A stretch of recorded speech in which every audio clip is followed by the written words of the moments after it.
Has a girl ever told you she really likes you, but she only sees you as a friend? Ugh, frustrating, isn't it? Well, there is a finesse on how to get a girl hooked in the early stages of dating, or even when you're courting. And if she doesn't like you, or sees you as a friend, almost worse, it could be because you've done one of these two counterintuitive things. Let's look at the difference between charming the panties right off her and turning her off so her clams right up. Welcome to Just the Tip Tuesday. If you want to get her hooked on you in the early stages of dating, you've got to make her feel like she's the lucky one. In fact, for a relationship to work long term, really both sides have to feel like they're the lucky one. But for her to feel like she's the lucky one, you've got to make her feel like you're different from all the other guys who are fawning all over her. How do you do that? Glad you asked. Mirror, mirror on the wall. What happens is she mirrors your feelings about yourself. So if you feel insecure with her, she's going to think you don't have enough confidence to be with her. If you feel not good enough for her, she's going to feel you're not good enough for her. So step one in the counterintuitive things you need to do to get her hooked in the early stages of dating is to assess her. Here's what I mean.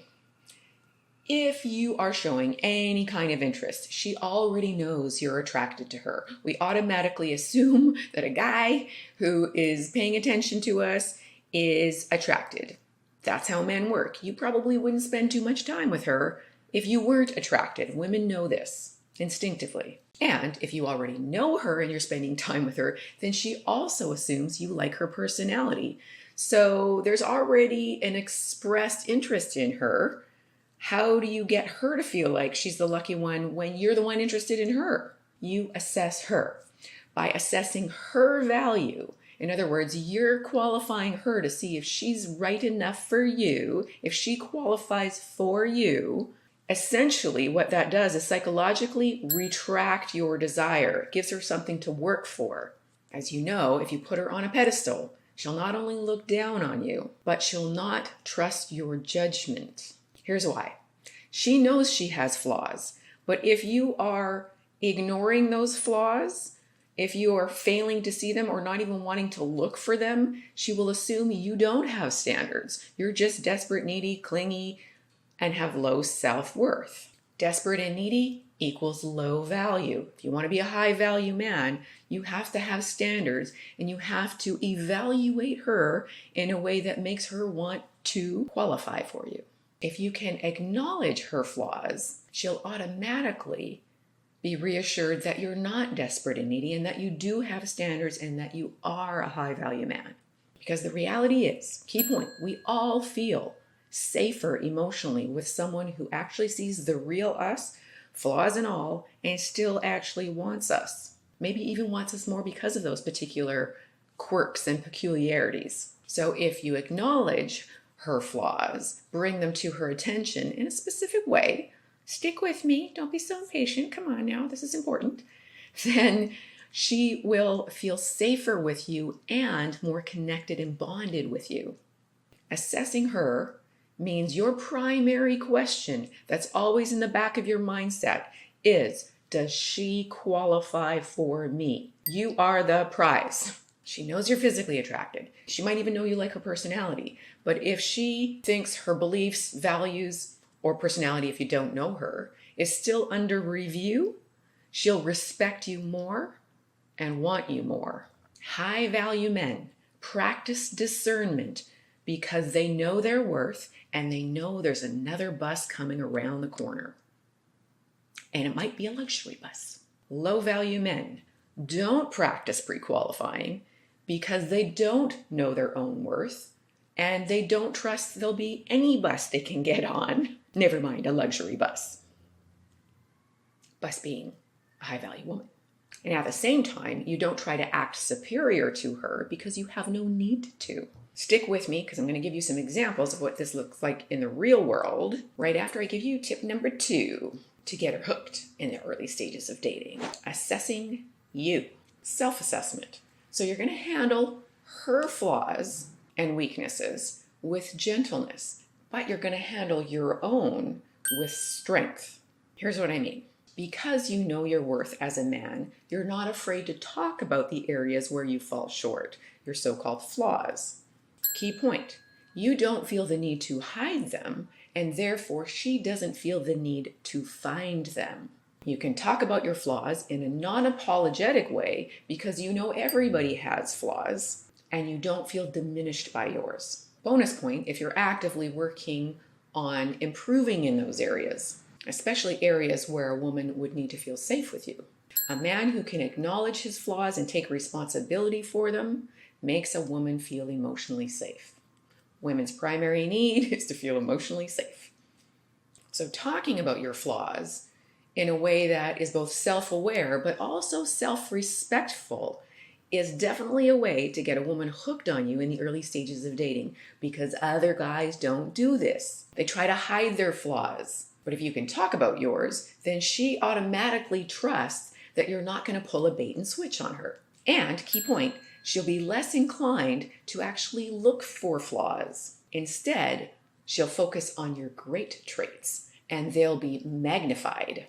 Self-accountability ranks high on the sexy metric for both men and women. If there's any ladies watching this, take note. Your motto? Progress, not perfection. Now let's look at some examples. Assessing her.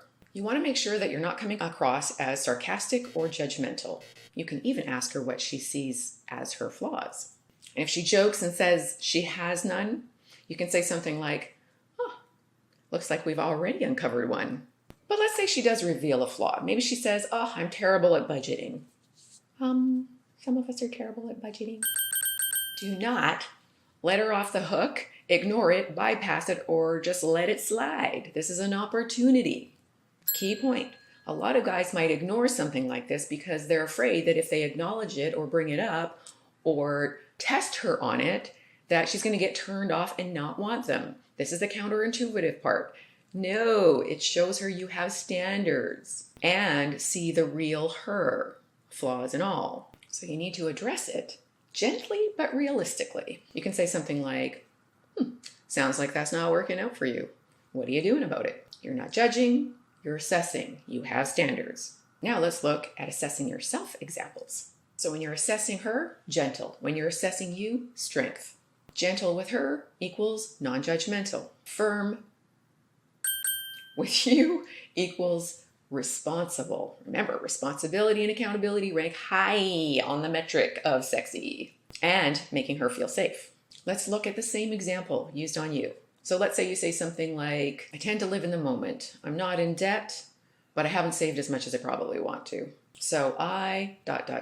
insert self-accountability statement." You might say, "So I set up a budget and now I'm automatically saving 10% of every paycheck." Key point. If she is just a gold digger or into fun, yes, this will be a turn-off because she might think or assume you're broke. However, if she's a woman looking for a potential long-term partner, somewhere in her psyche, she will say, okay, he sees where he has a flaw and he's working on it. Of course, this may depend on what stage of life you're in. If you're in your 20s and you're just starting to save 10%, well, that's going to go a lot further than if you're in your 50s or 60s and needing to start saving. But work on what you can and take responsibility where you can. And key point, the more impact your particular flaw has on her feeling physically or emotionally safe will determine how many questions she asks you about it. The more questions she asks, the more she's actually evaluating your potential as a long-term mate. This is actually good. That shows she has standards. If she's a high-value woman, she's going to want to make sure you don't have a lot of real red flags. Or you might say something like, "I'm upgrading my skills so I can legit ask for a promotion and get it." So basically, she wants you to see and acknowledge and accept the real her, while also challenging her to be her best self. And at the same time, she wants to be able to see that you can acknowledge where you need to grow and are taking responsibility for it. And if you don't know where to start, if you don't know where you need to improve or what to start on first, that's going to make the biggest impact in your dating or relationship life, then you definitely want to get my Wake Up to Love program, because it's going to take you through a step-by-step process to figure out where you need to improve for you, not for anyone else, and what to focus on first. You got this. Sending you big loves. God bless. Thanks for being here.